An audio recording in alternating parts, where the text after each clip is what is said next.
I'm really into these topics, like I think about this a lot. And I get these questions a lot, like just in life. Nothing I'm saying sounds dumb. Kels hasn't said anything yet.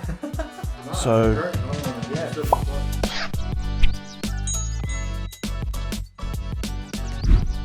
How much do you need to start investing? Well, you should have at least 50 grand, but you should start thinking about investing, planning for investing right now. I always find that people never get around to investing unless they put together a long-term plan. So regardless of how much money you've got now, get an expert, put a plan together right now.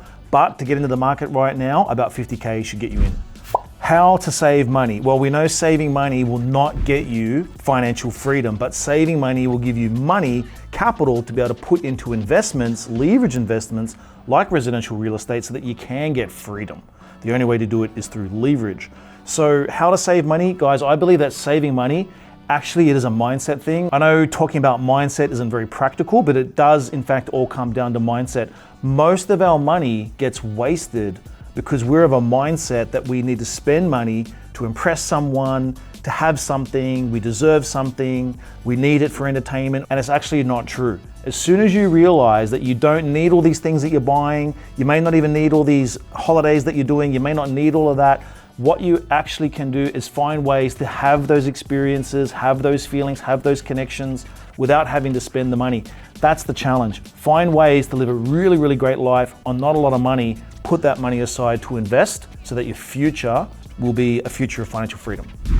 3 ways to save more money in your 20s. Well, in your 20s, you're highly impressionable. In your 20s, you're trying to climb the social ladder. In your 20s, you're trying to work your way up that hierarchy, find a partner, have success, get your career going. And you're going to be tempted to spend money, to show off, to reward yourself, and to spend money on a lot of dumb things. But if you ask anyone in their 30s, 40s, and 50s, they're all going to say they wish they had to save their money and put it into growth assets, cash flow assets, things like residential property. So in your 20s, the key thing to do to be able to save more money is to actually start planning out your whole life. Get a bit of paper, write down 20s, 30s, 40s, 50s, and start putting some milestones for every decade of your life. That will give you perspective, and that long-term perspective will help you to have the mindset of a saver in your 20s. You want to be a saver and an investor. You don't want to be just a saver, and you certainly do not want to be a spender.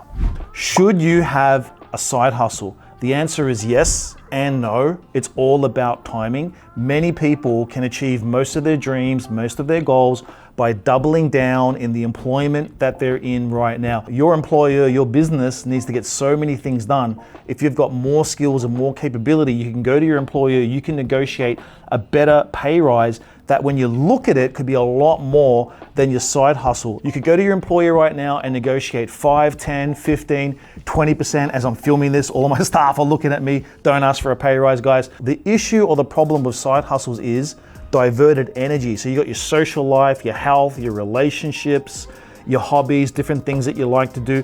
Then you've got your career. And then when you add on top of that a side hustle, it becomes hard to be successful at everything. So if you double down on your job right now, that is probably the best way to go. However, there is a time that if you truly are an entrepreneur, you may in fact want to have a side hustle so that you can eventually get out and run your own business. But I have found that 99.999999% of people are better off actually partnering up with a really great business and maximizing, amplifying their skills within a business.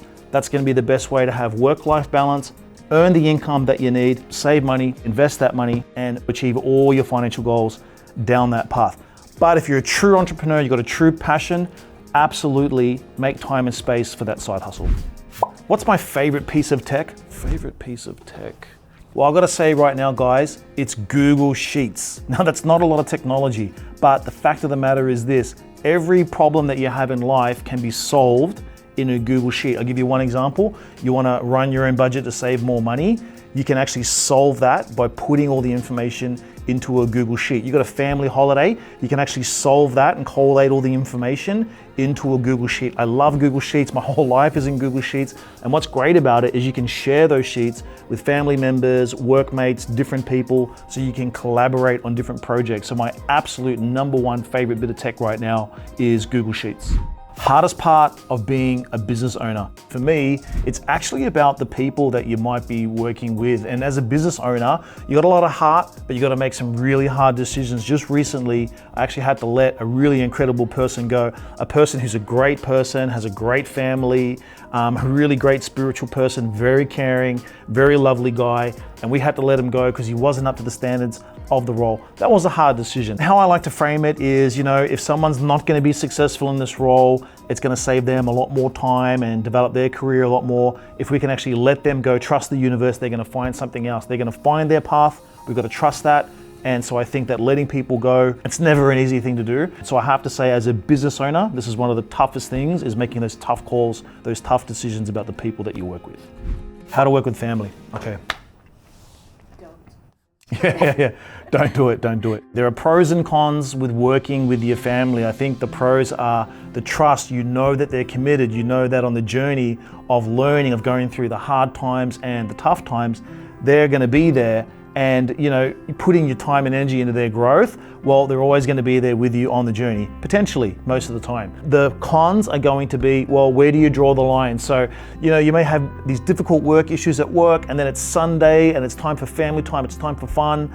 And how do you actually draw that line so that you don't let the work stuff interfere with the fun time of the family? And I think as long as you can balance that, great. Working with family is incredibly rewarding. I know in the modern day it doesn't happen a lot, but if you think back to the tribal times, as families, we'd hunt together, we'd gather together, and we'd spend our time in these little tribes with our family. And I think that if you can have that, it can absolutely be a true blessing. The best golf tip I ever received was from an old friend of mine, and he actually said, Scott, it's not being an expert at golf, it's about being an expert at having fun. And I really, really, really love that. And when I go out and play golf, I think, have fun. Okay, the best and biggest fitness advice that I ever received is that one day won't make you or break you. So if you're watching this right now, you're thinking about having that dessert, go ahead and have it and make up for it tomorrow. People go, oh, I want to be this, I want to be this. And I want to let people off the hook, like, enjoy your dessert.